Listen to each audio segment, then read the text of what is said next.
예, 지금 그 북한에 납치당한 일본인을 구출하기 위한 전국협의회 구출회, 그리고 레이타쿠 대학 개관교수 니시오카 스토무 선생님 모시고서 일본에 대한 얘기를 좀 들어보고 있습니다. 다음 제가 얘기하고 싶은 거는 한일 군사정보보호협정, 그 이른바 지소미아 파기 결정을 한국 정부가 내렸는데요. 이거에 대한 조금 그 일본 내부의 여론은 좀 어떻습니까? 그러니까 일본 입장에서는 왜 그런 결단을 했을까? 이해하기 어렵다, 당황하다, 이런 사람들이 많아요. 그러니까 군사정보라는 거는 많으면 많을수록 좋은 겁니다. 특히 일본은 위성을 가지고 있습니다. 그리고 레이더도 많이 가지고 있어요. 그러니까 솔직히 말씀드려서 일본이 주는 정보가 많아요. 물론 한국은 북한에 가까이 있으니까 미사일을 발사됐다 하면은 또 가까운 장소에서 밖에 입수할 수 없는 레이더 정보라든지 그런 거 있어요. 그리고 휴민도 면에서는 한국이 앞서 있다는 사실이냐면은, 그럼 서로가 동맹 관계이고, 만약에 전쟁 났다면은 한국이랑 미국이랑 같이 싸우는 거고, 일본은 후반에서 미국을 지원하게끔 돼 있는데, 미국 후방 기지가 일본에 있는데, 그럼 정보를 공유하는 것이 당연한 건데, 왜 그 무역 문제를 가지고 안보 문제에 또 한국의 그게 개방하는 행동을 할까? 그러니까 이게 일항 문제를 떠나서 한미 관계까지 악화시키는 것이 아닌가? 그러면 한국에 도움이 되지 않는다. 그래서 왜 그렇게 한국이 스스로가 자기한테 이익되지 않는 행동을 하는가 이해하기 어렵다, 이라는 반론들이 많았었어요.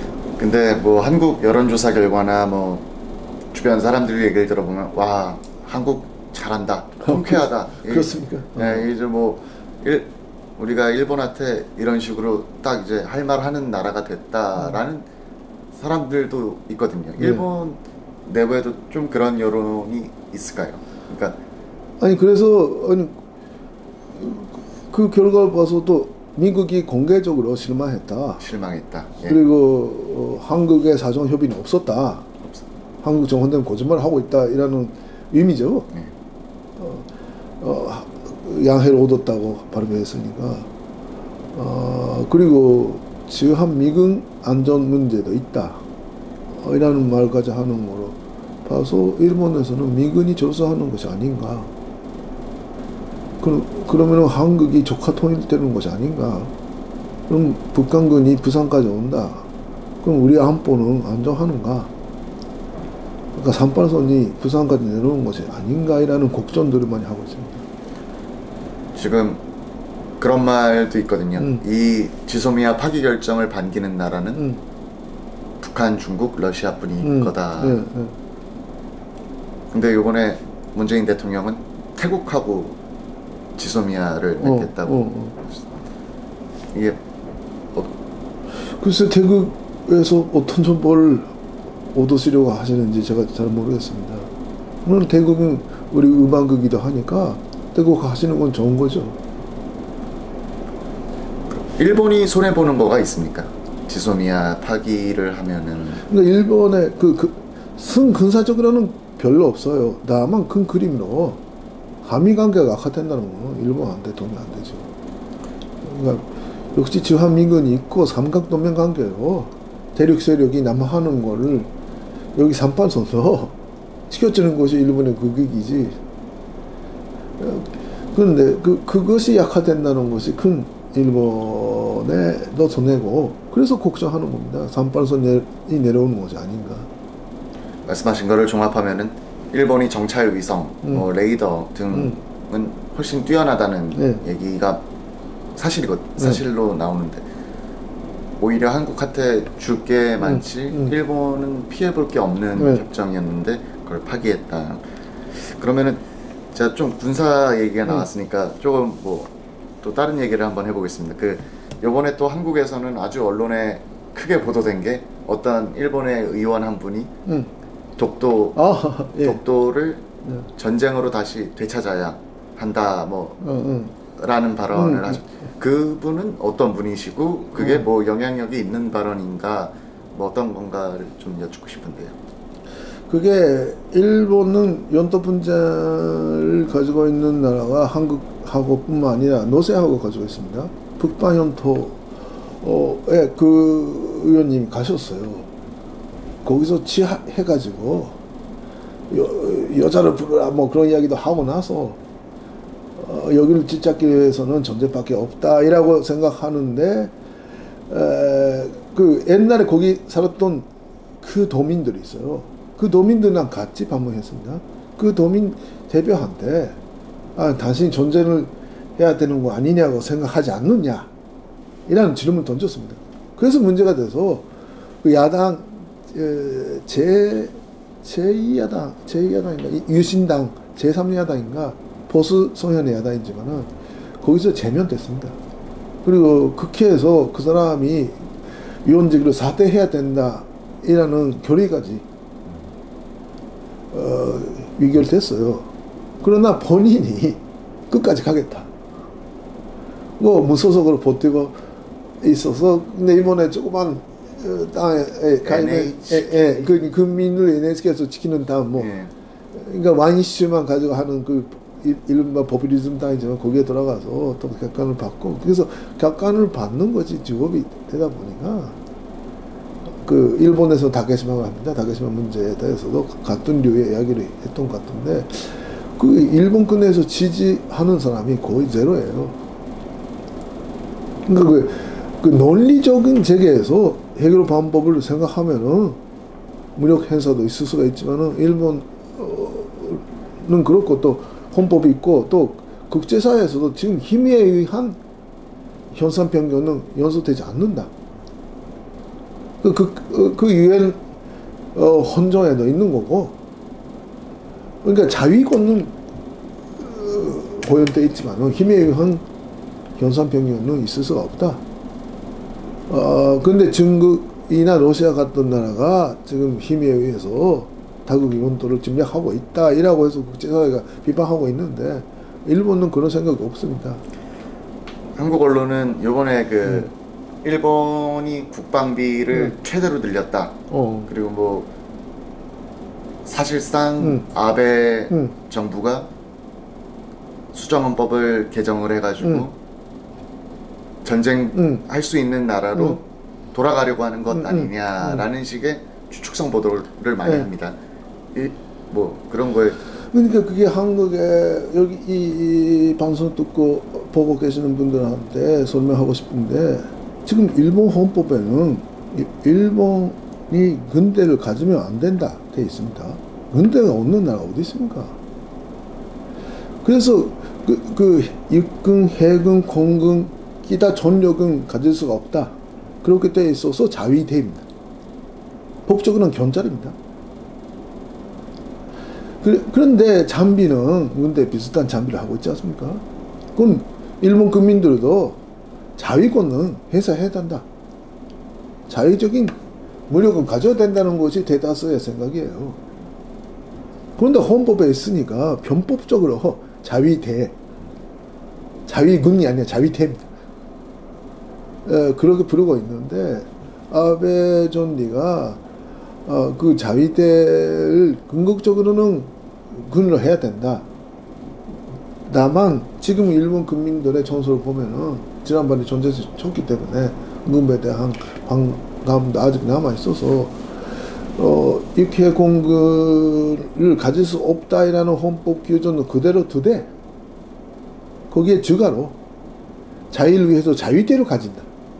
지금 가지고 있습니까? 자위대를 가진다는 헌법 수정을 하자이라는 것이 아베 전의 주장이고 지금 있는 그대로를 인정하자. 그렇지 않으면은 그 자위대 대원들의 아들 딸들이 학교에서 일본에서도 정교조 비슷한 일교조 선생님이 있어요. 자위대는 헌법 위반한다. 니네들의 아버지는 헌법 위반 기간에 근무하고 있다. 집에 가서 그렇게 얘기하라. 그런 교육을 해요. 그러면 안 된다. 그게 어떤 나라든지 북한 같은 대륙국가, 중국 같은 일단 독재 국가도 근대를 가질 수 있는 권리는 국제법적으로 인정받고 있지 않습니까? 일본도 그런 권리는 가지고 있는데 일본급이 스스로가 자제하고 있습니다. 근데 그걸 일반 국가 수준으로 하겠다는 것이 무슨 군국주의로 가는 거죠 하고는 전혀 관계가 없습니다. 그게 많이 지시를 받고 있는 건가요? 왜냐면은 저는 뭐 일본어를 잘 못하니까 네. 일본 언론은 잘 못 보고 한국 언론만을 보면은 그냥 완전히 그냥 일본의 수국골통이죠. 그냥 일본의 극보수주의자들의 그냥 주장이다라는 식으로 지금 보도가 됐는데, 아니 그거는 아니죠. 그러면 아베 정부가 사상 재장기 정부가 될 수가 없죠. 계속 국정 선거에서 이기고 있습니다. 다만 미국이 일본의 강요한 헌법의 헌법 개정 기준은 상원 하원에서 3분의 2 이상 동의를 해야지 발의를 할 수 있습니다. 개헌. 그건 출석수가 아니라 전석수의 3분의 2, 상원 하원 양쪽이 3분의 2예요. 그러니까 과반수 이상은 계속 자민당이 가지고 왔습니다. 그러니까 과반수의 의석으로 가지고 있는 전단이 자위대 법으로 만들고 그 법이 있어요. 그런데 양원의 3분의 2가 없어서 헌법 개정만 근데 계속 자위대법을 통과시키고 나서의 국정선거에서 자민당이 이겼습니다. 일미안 보조약 연장하는 선거에서 자민당이 이겼습니다. 그러니까 근데 3분의 2를 아베 정부가 되고 나서 양원 3분의 2가 지난번에 됐어요. 그러니까 그건 지지를 받고 있다는 거죠. 다만 지난번까지는 됐었는데 이번 자미회 선거, 상원 선거에서 3분의 1의 4석 모자랍니다. 근데 그 4석은 야당 중에서 보수적인 사람이 있으니까 그 사람들을 소통해서 할 수가 있다. 아베 총리는 자기 마지막 임기 안에 하겠다 이라고 하고 있는 상황이고, 그러니까 적어도 지금 반반 정도 일본이 양분돼 있다. 극소수파라면은 아니 계속 선거에서 이길 수가 없죠. 이게 왜 이렇게 되는지는 모르겠지만 좀 억울한 측면도 있을 것 같습니다. 왜냐면은 영어 신문이나 네. 외국 언론을 보면은 네. 외국 언론도 똑같이 말을 하거든요. 이게 우려된다, 뭐 그런 우려가 나온다, 뭐 이게 전쟁을 하려는 것 아니냐는 우려가 나온다. 이게 뭐가 잘못된 걸까요, 이제? 그러니까 일본의 차파 언론만 보고 있으면 그렇게 쓰죠. 근데 오히려 미국의 보수 언론은 그렇지 않아요. 월스트리트저널이라든지 일본은 안보 건자로 안보를 즐기고 있다. 더 부담을 하라. 트럼프 대통령은 해놓고 지금 일미 안보 조약은 불공평하다. 제3차 세계대전이 일어나고 나서 일본이 공격을 받으면은 우리 미국은 같이 싸운다. 다만 미국이 공격받으면 일본 사람들은 손이 TV에서 화면만 보고 있다. 그런 불공평이 없다. 이라고 했습니다. 그러니까 미국 보수 진영에서는 일본이 더 부담을 하라. 그 헌법이 방해가 된다면 헌법 개정하면 되는 거 아니냐? 왜 안 하는가? 이라는 목소리가 나와 있어요.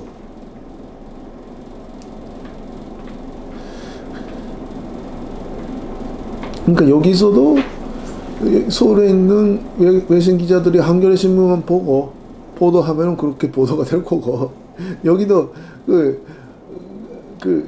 저는 대학 교수니까 학생들한테 이렇게 이야기를 합니다. 세론이라는 거는 복수형이다. Public opinions이다. 그러니까 가지가지가 있다. 세론이 이렇다, 이거다 이라고 하면은 틀렸다. 자기 의견을 만들기 위해서는 학생들은 자기 의견을 만들어가는 과정이니까 아사히신문도 이유가 되고 산케이신문도 이유가 된다. 자민당 주장도 들어야 되고 공산당 주장도 들어야 된다.